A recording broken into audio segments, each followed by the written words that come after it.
नमस्कार, आप देख रहे हैं लाइव राजस्थान। मैं हूं प्रीति सिंह।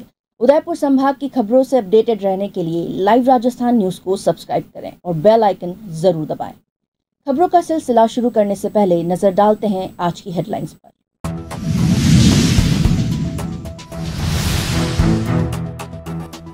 बीकानेर में वर्चुअल हाई कोर्ट की घोषणा के बाद उदयपुर के वकीलों में आक्रोश।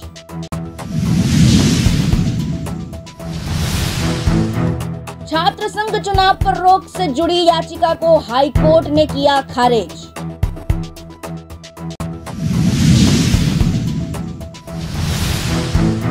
गोवर्धन विलास थाना पुलिस ने पकड़ा शातिर बाइक चोर। अब खबरें विस्तार से।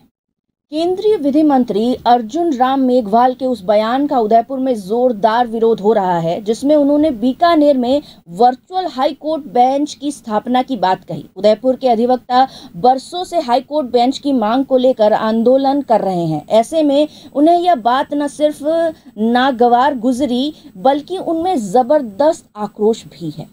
वकीलों ने निंदा प्रस्ताव भी पारित किया है और अब पार्टी पॉलिटिक्स से ऊपर उठकर एकजुटता से विरोध के लिए कमान कस ली है। कानून मंत्री के बयान की तीखी आलोचना की गई है तथा उदयपुर की मांग पर पहले विचार नहीं करने पर आंदोलन की चेतावनी भी दी गई है। इस मामले को तूल पकड़ता देख डैमेज कंट्रोल के लिए उदयपुर सांसद अर्जुन लाल मीणा ने शनिवार को उदयपुर हाईकोर्ट बेंच संघर्ष समिति के संयोजक सहित अन्य अधिवक्ताओं से मुलाकात कर यहां पर भी जल्द से जल्द हाईकोर्ट बेंच लाने का आश्वासन दिया। हालांकि मीणा यह नहीं बता सके कि मेवाड़ के लिए वर्चुअल कोर्ट की मांग आखिर कब तक पूरी होगी, उसका क्या रोड मैप होगा, क्या टाइमलाइन होगी। अगर हमें लगता है बुधवार को विधि मंत्री से मिलने के बाद में कि वो जो अभी हमारे पास सूचना है वो सूचना गलत है या कि वो अपने वादे से मुकर रहे हैं, तो ये हमारी करो मरो की लड़ाई होगी, क्योंकि यहाँ तक भर गए हैं। अब अगर उदयपुर का गला काट के हम उदयपुर का हमारा गला कटवाए बिना उदयपुर का गला नहीं कटवाने देंगे।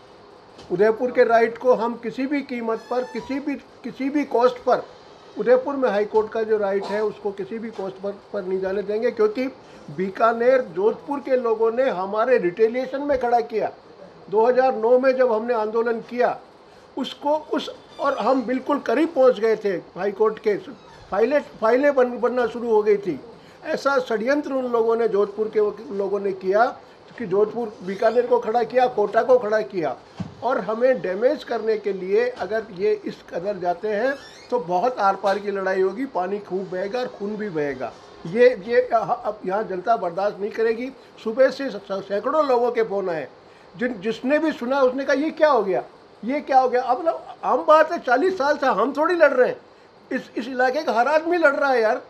50 साल से आज़ादी के बाद से 75 साल से भुगत रहे हैं यार। और उसके बाद में एक वर्चुअल क्या देना है, कमरे के अंदर बैठ करके सुनवाई करनी है। तुम कौन सा दौलत दे रहे हो यार।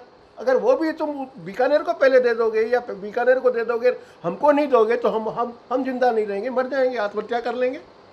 इसके अलावा और क्या बाकी रहता है। मतलब अब इतना भी हमको नहीं दे सकते हो तो ये तो बात हम उनको बोल के आएंगे, वहीं बोल के आएंगे, दिल्ली जा कर के ही बोल के आएंगे कि ये हमारी लड़ाई हम अब आसान तरीके से नहीं, जो भी होगा हम लोकतांत्रिक तरीके से करेंगे। हम ये ऐसा नहीं कि बंदूक चलाएंगे, तोप चलाएंगे, पर लोकतांत्रिक तरीके से जितना मजबूती से कर सकते हैं उतनी मजबूती से हमारी बात को हम आगे पहुंचाएंगे। भाई, वर्चुअल हाईकोर्ट के समाचार प्रकाशित होने के बाद उदयपुर सांसद आदरणीय अर्जुन लाल जी मीणा और आसाम के राज्यपाल श्रीमान गुलाब चंद जी कटारिया ने विधि मंत्री महोदय से बातचीत की और विधि मंत्री महोदय ने असम के राज्यपाल आदरणीय कटारिया जी को आश्वस्त किया है कि जब बीकानेर में वर्चुअल हाईकोर्ट खुलेगी तो उसके साथ उदयपुर में भी वर्चुअल हाईकोर्ट की स्थापना की जाएगी, उन्होंने आश्वस्त किया है। दूसरा, संघर्ष समिति का आग्रह था कि एक बार हम प्रत्यक्ष रूप से हमारे देश के विधि मंत्री जी से बैठ करके वस्तु स्थिति जानना चाहते हैं, तो विधि मंत्री जी ने सहस्त्र उन्होंने कहा बुधवार को आप आ जाइए, और बुधवार को उन्होंने संघर्ष समिति के प्रतिनिधिमंडल को वार्ता के लिए नई दिल्ली बुलाया है। तो आदरणीय नंदवाना जी, समूह सिंह जी राठौड़, बार के अध्यक्ष, इन सब के नेतृत्व में यहाँ से एक प्रतिनिधिमंडल नई दिल्ली जाएगा और माननीय विधि मंत्री जी से इस विषय में वार्ता करेगा। यदि इन केस वार्ता का कोई सकारात्मक परिणाम नहीं निकलता है तो गुरुवार को पुनः संघर्ष समिति की बैठक बुलाई गई है और गुरुवार को जो संघर्ष समिति की बैठक होगी उसमें हम आगे की रणनीति तय करेंगे। देखिए, मैंने समय समय पर लोकसभा में 0 आवर में क्वेश्चन के माध्यम से 377 के माध्यम से जहाँ मुझे लॉटरी से मौका मिलता है और जब भी मौका मिला मैंने हाई कोर्ट बेंच की मांग करी है। और हाई कोर्ट बेंच हमारा दावा इसलिए मजबूत होता है कि ये ट्राइबल बेल्ट है, ट्राइबल TSP क्षेत्र है और शेड्यूल 5 में आता है। तो शेड्यूल 5 में आने के वजह यही है, पूरा देश जानता है, संविधान में लिखा हुआ है कि सस्ता न्याय कैसे मिले, दूरी होगी तो ज़्यादा आने जाने की आर्थिक बोझ पड़ेगा। तो इसलिए हमारा मुद्दा महत्वपूर्ण है।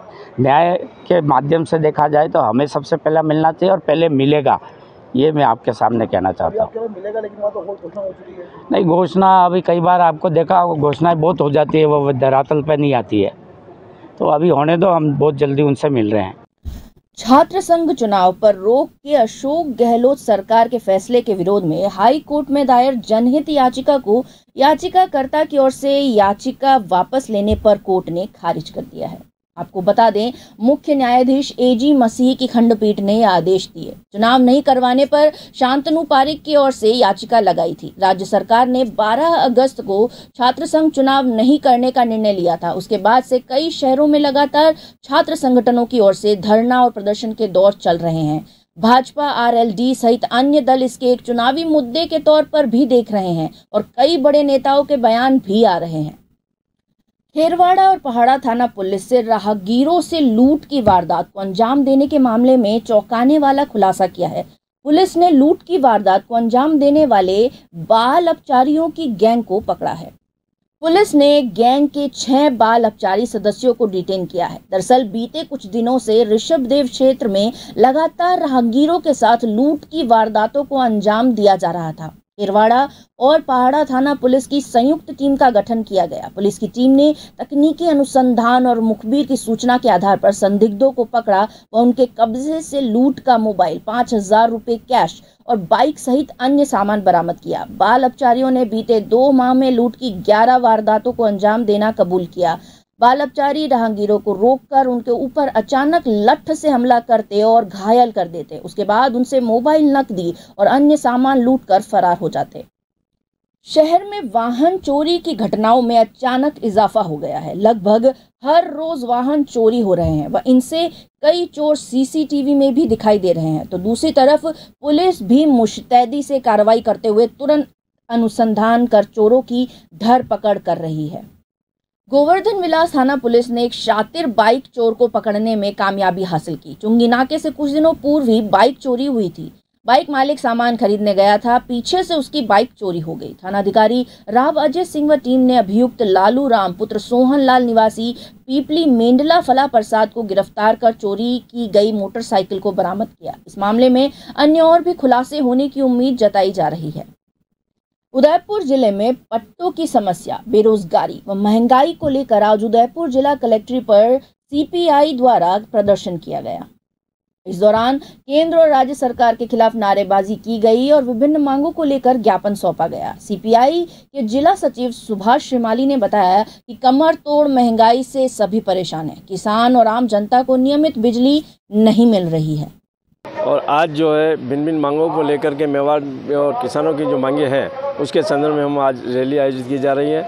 इसमें महंगाई के विरोध में पेट्रोल डीजल के भाव बहुत बढ़ गए हैं और आज वन विभाग के नियमन की भूमि के जो पट्टे जारी करने का जो नियम है उसके तहत कई आदिवासी लोग जो है उनको बेदखल कर रहे हैं। इसी संदर्भ में हम यहाँ आज इकट्ठे हुए हैं और ज्ञापन वगैरह भी कलेक्ट्रेट को वगैरह देंगे कि महंगाई चरम सीमा पे है। राशन की समस्या है, बिजली की समस्या है, गाँव में पर्याप्त मात्रा में बिजली वगैरह नहीं आ रही है, लोग बेरोजगार है, रोजगार लिए इधर उधर भटक रहे हैं, कारखाने वगैरह सब बंद हैं।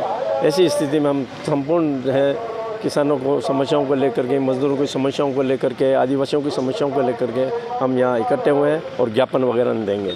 आज महंगाई चरम सीमा पे है, सरकारें आज पूंजीप्रस्त सरकारें हैं जो गरीबों की नहीं सुन रही हैं और आज गरीब अमीर की आई जो है खाई जो बहुत बढ़ गई है। ऐसी स्थिति में हम सरकार के दोनों ही सरकारों को विरोध में हम यहाँ इकट्ठे हुए हैं और आने वाले वक्त में और हम आंदोलन वगैरह और तेज करेंगे। ग्रामीण ओलंपिक के नाम पर सरकारी स्तर पर खूब वाहवाही लूटी जा रही है, मगर व्यवस्थाओं के नाम पर वहां औपचारिकता ही की जा रही है। खेरवाड़ा के राजकीय उच्च माध्यमिक विद्यालय के खेल मैदान में आयोजित हो रही खेल कूद के दौरान ऐसा ही मामला सामने आया, जिसने आपात इंतजामों की पोल खोल कर रख दी। यहाँ कबड्डी खेलते हुए खिलाड़ी घायल हो गया, उसे मौके पर चिकित्सा व्यवस्था नहीं मिली तो तुरंत निजी वाहन से अस्पताल ले जाया गया। वहां मौजूद लोगों का कहना था कि सरकारी निर्देश होने के बावजूद शिविर में फर्स्ट एड तक का इंतजाम नहीं होना गंभीर मामला है, इसकी जाँच होनी चाहिए। दिनांक 17 तारीख से खेल रहे हैं, तो वहाँ सभी खिलाड़ी खेल रहे थे, तो वहाँ खिलाड़ी एक घायल हो गया कबड्डी खेलते वक्त। तो उस समय कोई मेडिकल की टीम उपस्थित नहीं थी, हमें चिल्लाने पर भी हमें कोई मेडिकल सुविधा नहीं दी गई। हमें फिर हमारी लोकल गाड़ी से हम मेडिकल हॉस्पिटल खेरवाड़ा लेके आए। कल तक जो देते थे सरकार पर उठे सवालों के जवाब, अब वो करेंगे सरकार से सवाल। और अब आपको खबर दिखाते हैं मीडिया जगत की। राज्य सरकार के एक डायनामिक IAS अफसर ने VRS लेकर एक मीडिया चैनल का दामन थाम लिया है और कहा है कि अब तक वे एक विभाग में रहकर उस विभाग से जुड़ी समस्या का ही समाधान करा सकते थे, लेकिन नई पारी में हर समस्या को मीडिया के माध्यम से उठाकर सरकार का ध्यान आकृष्ट करेंगे। यानी 2 दिन पहले तक जो सरकार की न सिर्फ पैरवी करते थे बल्कि उनकी आंखों के तारे हुआ करते थे, वे अब दावा कर रहे हैं कि न्यूज़ चैनल पर खबरों के माध्यम से सरकार से सवाल करेंगे। हम बात कर रहे हैं IAS पवन अरोड़ा की, जो हाल ही में हाउसिंग बोर्ड को घाटे से उबार कर लाभ में लाने और उसे कई विश्व स्तरीय अवार्ड दिलाने के लिए सुर्खियों में आए थे। अरोड़ा ने आज फर्स्ट इंडिया न्यूज़ चैनल और फर्स्ट इंडिया अखबार की कमान बतौर CEO और मैनेजिंग एडिटर संभाल ली। एक तरफ हाउसिंग बोर्ड में उनका विदाई समारोह हुआ तो दूसरी तरफ उनका नए चैनल में भव्य स्वागत किया गया। बतौर हाउसिंग बोर्ड कमिश्नर उनके कार्यकाल को याद करते हुए चैनल के मौजूदा MD और एडिटर इन चीफ जगदीश चंद्र ने कहा कि पवन अरोड़ा एक अद्भुत डिलीवरी देने वाले व्यक्ति हैं। गौरतलब है कि हर बार की तरह इस बार भी चुनावों का मौसम आते ही मीडिया संस्थानों में भी कर्मचारियों को हायर करने और फायर करने का दौर चल रहा है। इसके साथ ही प्रिंट और इलेक्ट्रॉनिक मीडिया में उच्च पदों की कमान ऐसे लोगों को दी जा रही है जो मीडिया संस्थान के लिए ज़्यादा से ज़्यादा रेवेन्यू जनरेट कर सकें। करीब 1.5 दशक पहले प्रशासनिक अधिकारी जगदीश चंद्र ने भी इसी तरह मीडिया चैनल की जिम्मेदारी संभाली थी। अब यह तो वक्त ही बताएगा कि IAS पवन अरोड़ा का पत्रकारिता में आना केवल रेवेन्यू मॉडल को बूस्ट अप करने वाला कदम होगा या फिर राजस्थान के लोगों का पत्रकारिता के माध्यम से कोई हित साधने को कोई नया मॉडल। जो मेरा प्रशासनिक कार्यकाल रहा पिछले लगभग 35 साल का, वो भी बहुत ही मुझे आत्मसंतुष्टि देता है। बहुत ही अलग अलग तरह की पदों पे हम रहे, चाहे वो डिस्ट्रिक्ट एडमिनिस्ट्रेशन था, मजिस्ट्रेट भी रहे, ट्रांसपोर्ट में भी रहे, एक्साइज में भी रहे, JDA, नगर निगम, हाउसिंग बोर्ड, DLB, सब पदों पे काम किया। ज़्यादातर अर्बन डेवलपमेंट इश्यूज़ को हमने हैंडल किया और उन सब में जो हम दे पाए, हर पोस्ट पे एक यही चैलेंज रहता था कि इस पोस्ट पे कुछ ऐसा करके दिखाना जो लोगों के लिए ज़्यादा उपयोगी हो और इस पद को और ज़्यादा लोगों के नज़दीक ला सके। तो उसमें मैं समझता हूँ मैं बहुत संतुष्ट हूँ इस मामले में। अब जो नया काम शुरू कर रहे हैं, नई पारी जिसको आप लोग कह रहे हैं, तो निश्चित तौर पर वही भावना, उसी ऊर्जा और उसी समर्पण और डेडिकेशन के साथ इस काम को करेंगे। मेरा शुरू से मानना रहा है कि पवन अरोड़ा जो है एक अद्भुत डिलीवरी देने वाले व्यक्ति हैं और मैं कई बार मित्रों में यह स्वीकार कर चुका हूं कि मुझसे कम से कम 50% ज़्यादा कॉम्पिटेंस इस आदमी में है। हाँ, सच में। और जहाँ तक डिलीवरी का सवाल है तो भारत में जो ब्यूरोक्रेसी है, IAS, IPS, IRS, जो ऑल इंडिया कैडर है 10-15 हज़ार लोगों का, उसने अगर पहले 5 व्यक्ति तलाश किए जाएँ डिलीवरी के लिए तो he is one of them.